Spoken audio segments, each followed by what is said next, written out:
Have to put it on the slow-mo camera. And in that jaw set, folks, is 66 teeth with the strongest bite force of any animal on the living planet. You as a human being generate a bite force of about 100 pounds at your hardest. This animal here, folks, can bite a food item at around about 3,700. There we go, that's a better one. An 8-pounder closing pressure. There we go, louder every time. Imagine what that does to your leg.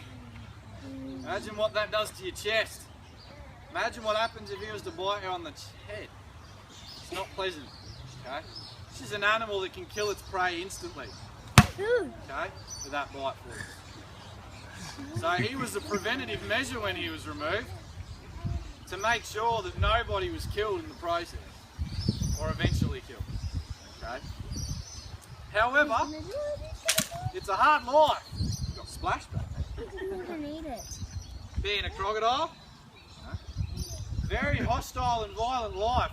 One of the biggest things that fascinates me, folks, is once upon a time, Bully here would have started off life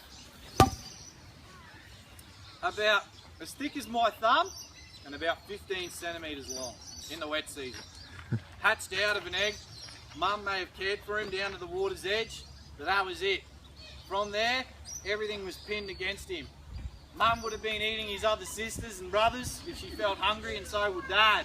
No maternal instincts for this animal. He would have seen that and taken off straight away. Things like all the animals he likes to eat now, they would have been the things trying to eat him. Turtles, fish, crustaceans, birds, mammals, other crocodiles. Love eating baby crocodiles. And as he grew bigger, sure, the risk would have depleted, but other risks would have taken effect, like other big crocodiles. And it works out, folks, that 1 out of every 100 crocodiles makes it to its 5th birthday, and then afterwards, 7 out of every 1,000 make it to adulthood. So that's a pretty hard fact of life. When he got this big, he would have been fighting other rival males to warn them off, to keep that attachment of his. Okay? And now he's here for your demonstration. And you guys can see just how big an animal like this can really get. And how scary it could be. Okay?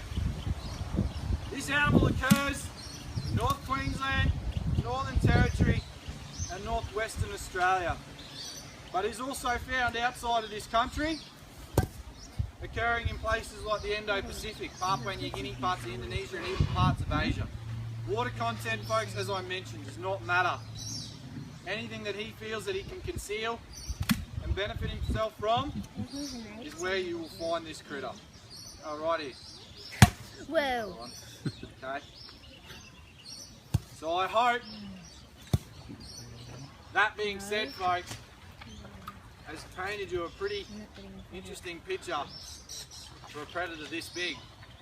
But one of the things you might be asking yourself is why isn't he chasing after you?